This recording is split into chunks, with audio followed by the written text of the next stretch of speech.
Let me finish with this story. We go to China from time to time, and we train leaders.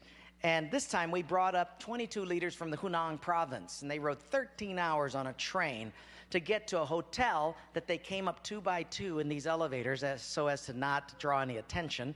And then they got to a hotel room, a little apartment room. It's only about 700 square feet in the little living room, no air conditioning, hardwood floor, 22 sat there. I came in, and when you teach in China, you start at 8 in the morning and you don't get done till 5 at night. You teach the whole day. They were sitting there, all 22 of them, and I looked around and I said, now, if we get caught, what will happen to me? They said, oh, you'll get deported in 24 hours and we'll go to prison for 3 years. I said, you're kidding. How many of you have been in prison for your faith? Out of 22, 18 raised their hands. I thought, no way. And I looked at him and I said, you 22 people, how many people do you oversee? Because they were all of these small group leaders, underground church leaders in the Hunan province. I said, how many, if you counted up all the people under your jurisdiction, how many would it be? And they counted them up, and they said, little over 20 million. I said, what? See, we forget there's 1.3 billion people in China. This is crazy. Well, I had 15 Bibles, and I passed them out. Obviously, 7 didn't get them. And I said, let's turn to 2 Peter chapter 1, and we're going to read it. And just then, one lady handed hers to somebody next to her. And I thought, interesting. Well, we turned there anyway, and as we started reading it, I understood why she gave it away. She had memorized the whole thing. She just recited the whole chapter. When it was done, I went over to her at a break, and I said, You recited the whole chapter. She says, oh, yes, I've memorized many chapters. I said, where did you memorize so many chapters? She said, in prison. I said, you have much time in prison. So I said, but don't they confiscate the Bible? She said, yes.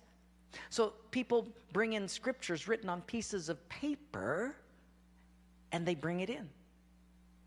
So I said, but then if they find that piece of paper on you, won't they confiscate that? She said, oh, yes, that's why you memorize it as fast as you can. Because even though they can take the paper away, they can't take what's hidden in your heart. I thought, wow. Well, after 3 days, you fall in love with these people. And when it was done, I said, how can I pray for you? I'm going to go back to America, and you guys have been just so wonderful. How can I pray for you? They said, you know, Wayne, you guys can gather like this whenever you want to in America. We can't. Could you pray that one day we'll be just like you? And I looked at him and I said, I will not do that. Big incredulous eyes looked at me and they said, why? I said, because you guys rode a train for 13 hours to get here. In my country, if you've got to drive more than an hour, people don't come. You sat on a wooden floor for 3 days. In my country, if people have to sit more than 40 minutes, they leave. You sat not only here for 3 days on a hard wooden floor, but you did it without air conditioning. In my country, if it's not padded pews and air conditioning, people don't often come back. In my country, we have an average of 2 Bibles per family. We don't read any of them. You hardly have any Bibles, and you memorize them from pieces of paper.